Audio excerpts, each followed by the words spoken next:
ತಮಗೆಲ್ಲ ಗೊತ್ತಿರೋ ಹಾಗೆ ಪುಷ್ಪ 2 ಚಿತ್ರ ಸರ್ಕಾರದ ನಿಯಮವನ್ನು ಉಲ್ಲಂಘನೆ ಮಾಡಿ ಮಧ್ಯರಾತ್ರಿ ಪ್ರದರ್ಶನಗಳನ್ನು ಕೊಡ್ತಾ ಇರ್ತಕ್ಕಂಥದ್ದು ಎಲ್ಲ ನಿಮ್ಮ ಮಾಧ್ಯಮಗಳ ಮೂಲಕ ಅತಿ ಹೆಚ್ಚಿನ ರೀತಿಯಲ್ಲಿ ಪ್ರಚಲಿತವಾಗಿತ್ತು. ಆ ವಿಚಾರದಲ್ಲಿ ಸರ್ಕಾರ ತೆಗೆದುಕೊಂಡಿರ್ತಕ್ಕಂಥ ತೀರ್ಮಾನ ಏನಿದೆ, ಬೆಳಗ್ಗೆ 6 ಗಂಟೆಯ ಒಳಗಡೆ ಯಾವುದೇ ಕಾರಣಕ್ಕೂ ಚಿತ್ರ ಪ್ರದರ್ಶನಗಳನ್ನು ಯಾವುದೇ ಥಿಯೇಟ್ರ್ಗಳಲ್ಲಿ ಮಾಡೋ ಹಾಗಿಲ್ಲ.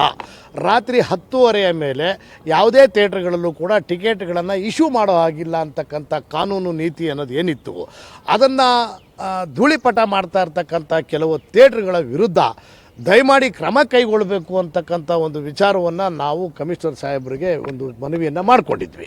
ಆ ಮನವಿಯ ಆಧಾರದ ಮೇಲೆ ಅವರು ಎಲ್ಲ ಬೆಂಗಳೂರಿನ ಚಿತ್ರಮಂದಿರಗಳ ಪೊಲೀಸ್ ಇನ್ಸ್ಪೆಕ್ಟರ್ಗಳಿಗೆ ACPಗಳಿಗೆ ಎಲ್ಲರಿಗೂ ಅದು ಇಂಟಿಮೇಷನ್ ಕೊಟ್ಟು ಆಯಾಯ ಥಿಯೇಟ್ರ್ಗಳಲ್ಲಿ ಯಾವುದೇ ಕಾರಣಕ್ಕೂ ರಾತ್ರಿ ಬೆಳಗ್ಗೆ 6 ಗಂಟೆ ಒಳಗಡೆ ಥಿಯೇಟ್ರ್ಗಳಲ್ಲಿ ಪ್ರದರ್ಶನಗಳನ್ನು ಮಾಡೋ ಹಾಗಿಲ್ಲ ಅಂತ ಒಂದು ಸುತ್ತಲೆಯನ್ನು ಹೊರಡಿಸಿ ಇಡೀ ಅಂದರೆ ಏನು ಸಮಸ್ಯೆಗಳಾಗ್ತಿತ್ತು ನೋಡಿ. ಈಗ ನಿನ್ನೆ ಆಂಧ್ರದಲ್ಲಿ ಒಂದು ಹೆಣ್ಣುಮಗು, ಒಂದು ತಾಯಿ ಮಗ ಇಬ್ಬರು ಸಿನಿಮಾ ನೋಡೋಕ್ಕೆ ಬಂದಿದ್ದಾರೆ. ಕಾಲು ತುಳಿತಕ್ಕೆ, ಅದು ನಟನನ್ನು ನೋಡಲಿಕ್ಕೆ ಅಂತ ಬಂದು ಕಾಲು ತುಳಿತಕ್ಕೆ ಬಲಿಯಾದರು.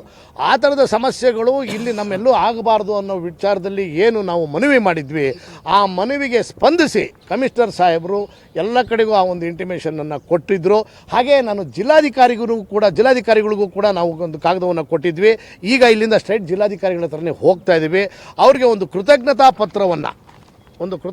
ಪತ್ರವನ್ನು ಕಮಿಷನರ್ ಸಾಹೇಬರಿಗೆ ಕೊಟ್ಟು ಅವ್ರಿಗೆ ಕೃತಜ್ಞತೆ ಸಲ್ಲಿಸಿ ಹೋಗೋ ಒಂದು ನಿಟ್ಟಿನಲ್ಲಿ ನಾನು ಬಂದೆ. ಇದು ಇವತ್ತಿಗಷ್ಟೇ ಪುಷ್ಪ 2ಗಷ್ಟೇ ಸೀಮಿತವಲ್ಲ. ಇದು ಮುಂದಿನ ದಿನಗಳಲ್ಲಿ ಯಾವುದೇ ಭಾಷೆಯ ಚಿತ್ರಗಳು ಬರಬೇಕಾದರೂ ಕಾನೂನಿನ ನಿಯಮ ಅನ್ನೋದೇನಿದೆ ಆ ನಿಯಮವನ್ನು ಪಾಲಿಸ್ರಿ ಅಂತಕ್ಕಂಥದ್ದು ನಮ್ಮ ಒಂದು ಒಟ್ಟಾರೆ ಚಿತ್ರರಂಗದ ಮತ್ತು ನಮ್ಮ ನಿರ್ಮಾಪಕರ ಸಂಘದ ಎಲ್ಲ ನನ್ನ ಪದಾಧಿಕಾರಿಗಳು, ರಮೇಶ್ ಯಾದವ್ ಅವರು, ಪ್ರವೀಣ್ ಕುಮಾರ್ ಅವರು, ಹಾಗೆಯೇ ಇನ್ನೂ ನಮ್ಮ ಪದಾಧಿಕಾರಿಗಳು ಬರಬೇಕಾಗಿತ್ತು. ಕೆಲವರ ಬಂದಿಲ್ಲ. MG ರಾಮಮೂರ್ತಿ ಅವರು, RS ಗೌಡರು ಬರಬೇಕಾಗಿತ್ತು. ಹಾಗೆಯೇ ಚಿತ್ರರಂಗ ನಮ್ಮ NM ಸುರೇಶ್ ಅವರು ಬರಬೇಕಾಗಿತ್ತು. ಎಲ್ಲ ಮಾಜಿ ಅಧ್ಯಕ್ಷರುಗಳು ಎಲ್ಲರೂ ಬರಬೇಕಾಗಿತ್ತು, ಬಂದಿಲ್ಲ. ದಯಮಾಡಿ ಅದರಿಂದ ಏನಪ್ಪ ಅಂದರೆ ಮುಂದಿನ ದಿನಗಳಲ್ಲಿ ಇಷ್ಟು ದಿನ ಏನು ಮಾಧ್ಯಮದ ಸಹಕಾರ ಚಿತ್ರರಂಗದ ಮೇಲೆ ಇತ್ತು, ಅದೇ ಸಹಕಾರ ಮುಂದಿನ ದಿನಗಳಲ್ಲೂ ಇರಬೇಕು ಅಂಥೇಳಿ ನಾನು ಕೇಳ್ಕೊತಾ ಇದ್ದೀನಿ ಸರ್.